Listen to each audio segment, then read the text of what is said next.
Hello guys, this is a sit and listen book. This is just a listen book, and today we will be reading There Will Be Bears by Ryan Hart. Chapters 3. We'll be finishing reading chapters 3 and 4. So again, this is going to be. I'm going to switch back a little bit so you can see the whole thing, the whole title. Um, I think you can see that. Okay, so this is There Will Be Bears chapters 3 and 4. Okay, so let's get started. Just put that right there.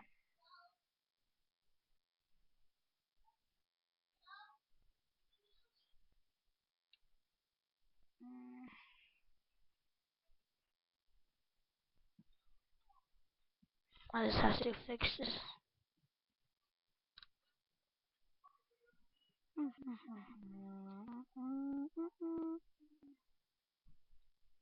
Okay, so here we go now. There will be okay, so There Will Be Bears chapters 3 and 4. Let's do this, okay? Chapter 3. It turns out my best friend is actually a yellow. I followed Grahams down the staircase.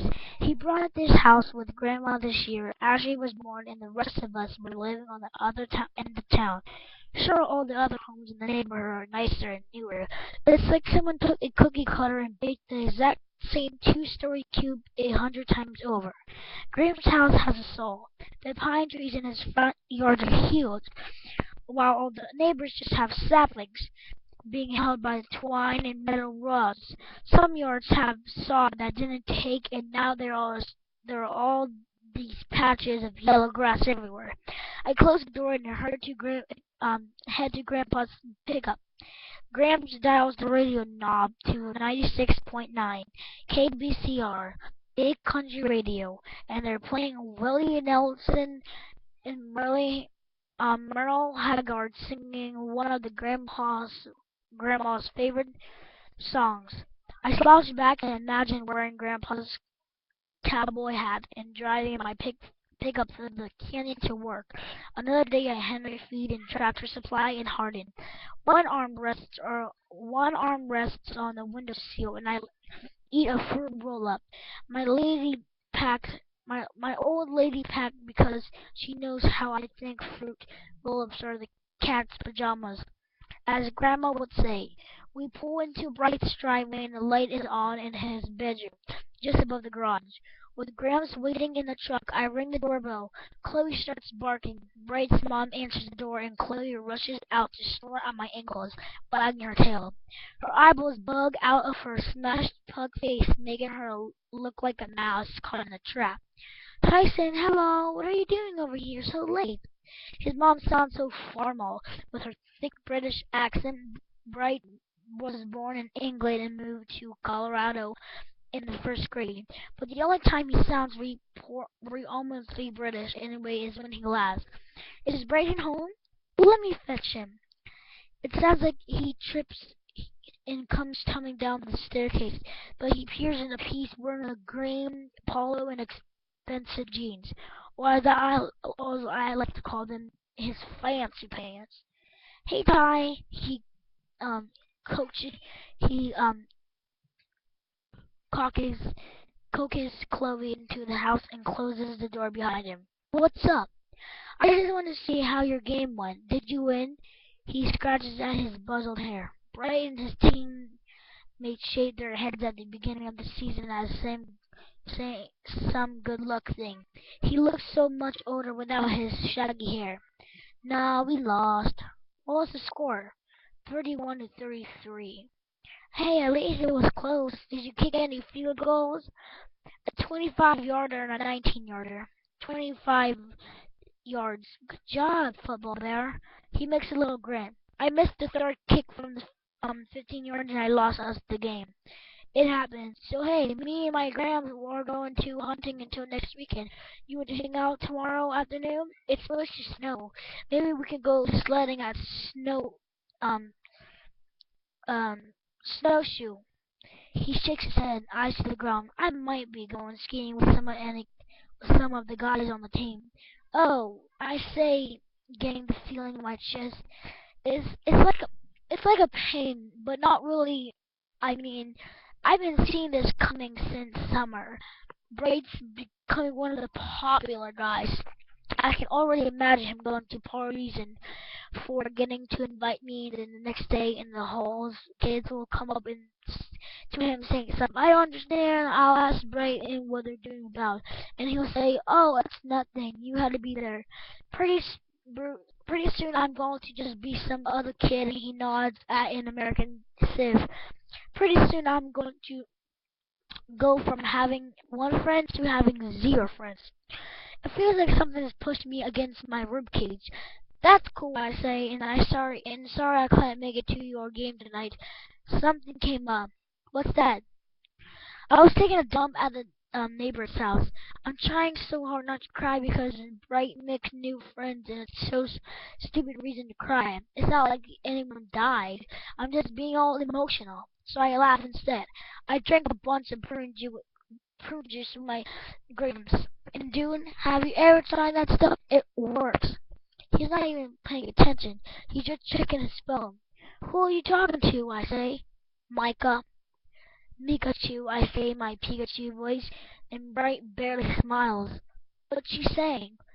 She's just talking about how Amanda Morgan brought this ridiculous sign to the game, for Nico.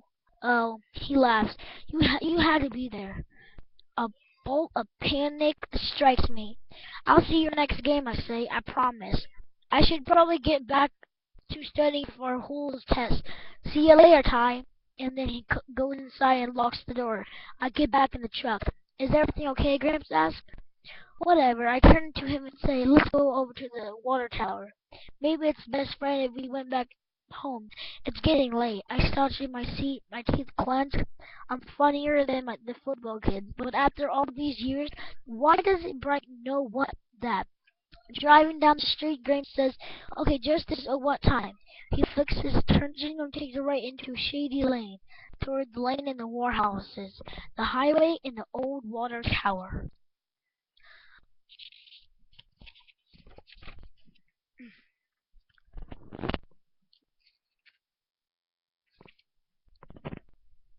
Chapter 4.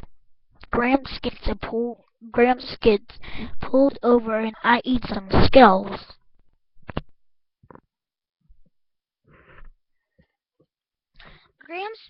Gramps pulls in front of the only gas station on Shady Lane. It has bars on the windows and cameras perched on the roof. We walk in, and a bell chimes, and I casually check myself out in the security monitor. I head for the purchase laying in the back wall. I scan through the section until I find the right can with the insane cartoon bird. Roadrunner's energy drink. It's not going to ginseng, taurine, caffeine, and my mouth is watering just thinking about the sour tingle in the insides of my cheek. I don't want to think about Brighton. I mean, I knew him long before Mika and his football friends. I met him in first grade when Mrs. Verhos sat him next to me, and oh my god, he had the most ridiculous booger in his nose. Hey, I remember him picking his nose. Then he showed me the booger on his fingertip. You want to eat it? He said. It's got vitamin B. Gross. I got out of my seat. The V stands for booger. He started chasing me around the desks like we were in the intense game of Duck Duck Goose. I wailed like a girl as he wrestled me to the ground. Eat my booger, he said, and back then he had a full-on British accent. Never! I cried like a determined soldier in an already lost battle. I was usually on my strength to fight off this disgusting kid beneath the chalkboard, but he was one of the strongest first graders that played t-ball. Soon we were inseparable. We'd ride our bikes to the water tower every day after school. We'd climb on top and eat snow, or talk about stupid stuff, or see how far we could throw rocks. I pretend I was a grizzly named Pizza Bear defending American from the invading Gorlaks. Bright was my trusty sidekick Booger Bear 5000. No one else would talk to him because he was the new kid with the funny accent. He worked so hard to sound American so everyone stopped calling him a wiener. But I didn't care. He seemed cool enough. Uh, I hand the cashier my drink and a bag of Skittles. Gramps puts a bag of peanuts and a huge beer on the counter, which is odd because I haven't seen him drink in years. The cashier puts his stuff in one bag and mine in another. His eyebrows are narrowed, as if Gramps is a creeper giving candy to some random kid. Have a good night, the cashier says. When we're out the door, I say, what was that guy's deal? Don't mind him. As we're driving away, the guy gets on his cell phone. Oh my god, is he for real actually calling the police? I pop the top in my drink. It's tart and eye-opening and strawberry flavor. I say, some of the kids at school think it's weird that we hang out. Do you? Nah, I love it when you take me to the tavern. You got skills when it comes to the ladies. We drive beneath the highway overpass, and on the water side, the water tower appears to be at the top of the hill. It's so different coming here without Bright. It's abandoned and dark, and the meadow looks all cold. I say, maybe you should teach me some of your pickup lines. You got a girlfriend? No, because there's one girl named Karen in my choir class. She just moved here from Texas. A Texas girl, huh? Grandpa parks his truck past the broken gate and barely readable no trespassing sign and a bunch of weeds growing there from the abandoned parking lot. There's a little bit of wind and the air is heavy as if it wants to snow. I met myself a girl from Abilene once before your grandmother Dorothy McCoy. Must have been 59 years ago. What should I say to her? You you just need to be yourself. That's horrible advice. Be myself. If I go solve the things I do when I'm done, when I'm really myself, she will never date me. I get excited when I scrape my eyebrow because that means in a week I'll have a scab to pick, and if I had the money, I'd get 100-gallon aquarium and just go to town. Newts, lily plants, disgust, and angelfish, and maybe a small school of neon and tetras, and a sucker fish to keep everything clean. I walked to the ladder and grabbed the bottom rung, but then I let go. For a second I imagined climbing at the top the way me and Bray used to, but that part of my life when was protected the world from the Gorlax is over. Bray's headlights appeared at the end of the road beneath the highway overpass. I pictured the Green Reaper in the driver's seat, his sickle um his sickle sticking out of the window, coming to take Gramps away. He jumps out of his to his feet and hides his bottle and paper bag in the dead weeds. We get in the truck and pulls past the gate in reverse. That's when I see the car blocking our way. It's a Ford Crown Victoria. It's white. It was a spotlight next to the rearview mirror and the lights on the roof. Gramps lowers his window. A cop shines her flashlight into the truck. Evening, officer, Gramps say. She says, a little late to be out in this part of town, don't you think? I was taking him to his friend's house, but we got lost. Grant points his thumb at me, and I offer a wave. His voice is a pitch high, than usual, and it sounds fake, like he's going to pretend he's not nervous. We got a phone call this evening. A guy at the gas station said he wanted me to check you out. They said you were hanging out with a young boy and purchasing alcohol. Yes, officer, this is Tyson, my grandson. The beer obviously was for me. Have you ever been drinking tonight? No, he pauses like he's choking. Well, only the one. Have you been drinking and driving? No, he squeals. I've never heard the Gramps sound so pathetic. Would you mind stepping out of the truck? Absolutely, officer.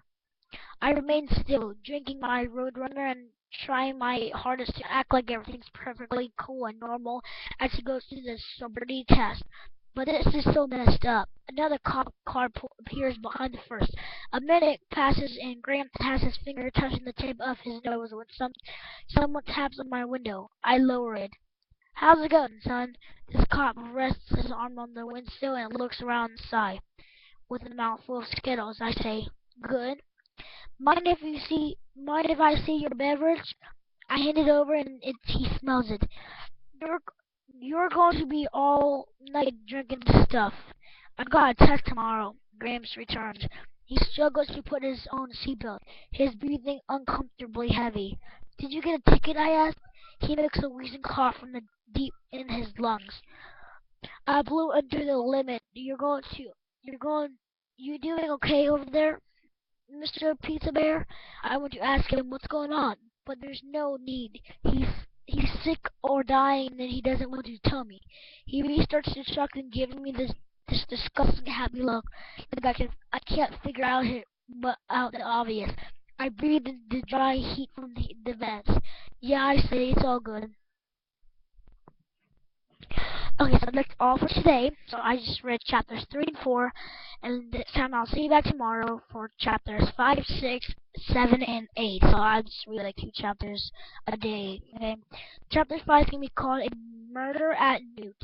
So I'm gonna put a bookmark in here, and this was chapter 3. Yeah, chapter. This was chapters 3 to 4. Of There Will Be Bears by Ryan Jet Park. Please like, comment, and subscribe, and I'll see you tomorrow when we finish a couple of the chapters. See you next time, Joes.